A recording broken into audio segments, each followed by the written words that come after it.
सजली विदर्भ पंढरी. श्री गजानन महाराजांचा 148वा प्रगट दिन सोहळा आणि पहिल्या दिवशीच भाविकांची अलोट गर्दी. गणगणगणात होतेच्या जयघोषाने आज अवघी संतनगरी शेगाव दुमदुमनी असल्याचं चित्र पाहावयास मिळतं. विदर्भाची पंढरी म्हणून ओळखल्या जाणाऱ्या शेगावमध्ये उद्या दिनांक 8 फेब्रुवारी 2026 रोजी श्री संत गजानन महाराज यांचा 148वा प्रगट दिन उत्सव मोठ्या उत्साहात साजरा होत आहे. या सोहळ्यासाठी संपूर्ण शेगाव हे भक्तीच्या रंगात न्हाऊन निघालं असल्याचं चित्र पाहावयास मिळतं. त्यात मंदिरावर केलेली आकर्षक विद्युत रोषणाई डोळ्याचे पारणे फेडणारी आहे. प्रगट दिन उत्सवानिमित्त श्री गजानन महाराज संस्थानच्या वतीने जय्यत तयारी करण्यात आलेली आहे. 2 फेब्रुवारी पासूनच मंदिरात श्री रुद्र सहावाकार यागाला सुरुवात झाली असून उद्या सकाळी 10 वाजता या यागाची पूर्णाहुती होईल आणि या उत्सवानिमित्त भाविकांची मान्ययाळी. राज्यभरातून जवळपास 700हून अधिक दिंड्या आणि लाखो भाविक संत नगरीत दाखल होत आहे. श्रींच्या दर्शनासाठी मंदिर राहणार 24 तास खुले.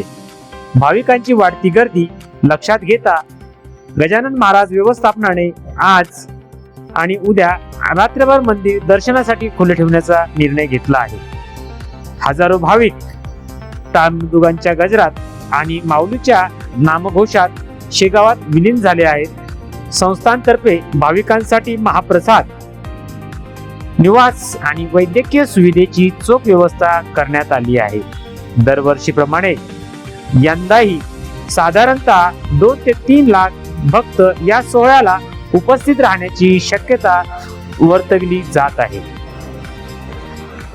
विठ्ठलाच्या भेटीसाठी जशी पंढरी सजते तशीच आज ही विदर्भ पंढरी संतनगरी आज आपल्या गजाननाच्या प्रगट दिनी सोहळ्यासाठी सज्ज झाली आहे.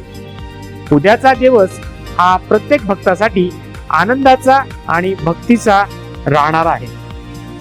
श्री गजानन महाराज संस्थानचे व्यवस्थापन आणि भाविकांची सोय हा एक ख्यातनाम असलेला महत्वाचा मुद्दा यावेळेसही असलेल्या श्री गजानन महाराज प्रगट दिन उत्सवाच्या निमित्ताने व्यवस्थापनाकडून राबवण्यात येत आहे.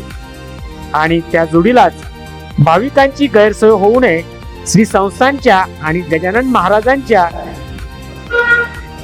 कार्यपद्धतीवर आधारित स्थानिक भाविकांकडून सुद्धा आलेल्या भाविकांसाठी अन्नदान, चहापान आणि फराळाचे वाटप केले जाणार आहे.